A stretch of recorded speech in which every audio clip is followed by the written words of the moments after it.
I have all of my half square triangles neatly pressed and trimmed to the exact measurements. Now, as you can see, the pattern shows all sorts of diagrams that's going to lay out exactly what you need for each of these steps. So first we're going to take two half square triangles and line them up with a left leaning star tip. So I'm going to sew these right sides together. I'm going to pin them for accuracy. So basically there are 129 pieces of each star, and because they're all coming together and we want points to match, I do kind of harp on the fact that you should be pinning or glue basting. I want you to take your time and get a good 1/4 inch seam. Play it by the book so that all of these pieces come out and that you're happy with the final result.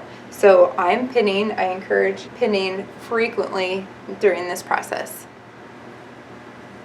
Just gonna quickly finger press that. Okay, see, that's wrong because we want the background triangles going in the same direction. So I'm glad I caught that. I'm going to pin this right sides together.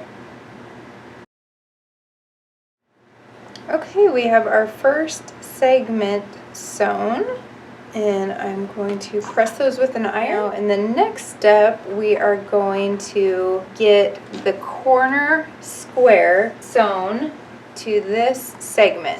Got that aligned just like the picture, and I'm going to flip this over, and there will be times where you're going to need to gently ease some fabric in. So how I generally handle the pinning is I'll do one end and then I'll do the opposite end, and then I will just smooth it out and pin on these other seams. And another strategy I like is having the piece of fabric on the bottom with fewer seams. So that doesn't have any seams. That way I can make sure that I'm sewing over the top of them and not twisting and turning them underneath. So I'm going to go to my sewing machine and sew 1/4 inch seam along this edge. Okay, I'm gonna press that open with my fingers and then hit it with some steam. I love patchwork that is nice and flat. And the next step will be taking a right leaning triangle point and then aligning two half square triangles and then a capstone square. So I've lined it up just like the pattern, and I'm going to follow the same guideline as I did for the other segment. I'm going to flip this to this and pin. I'm going to flip this to here and pin using a 1/4 inch seam in each case. And then I'm going to seam these together to get a segment that looks just like figure 17.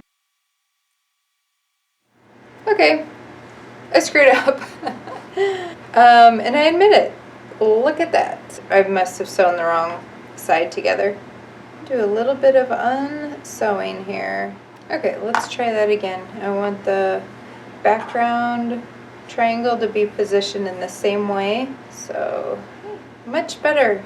Now I'm going to sew these together. Step 3, which is taking the segment that we had sewn first.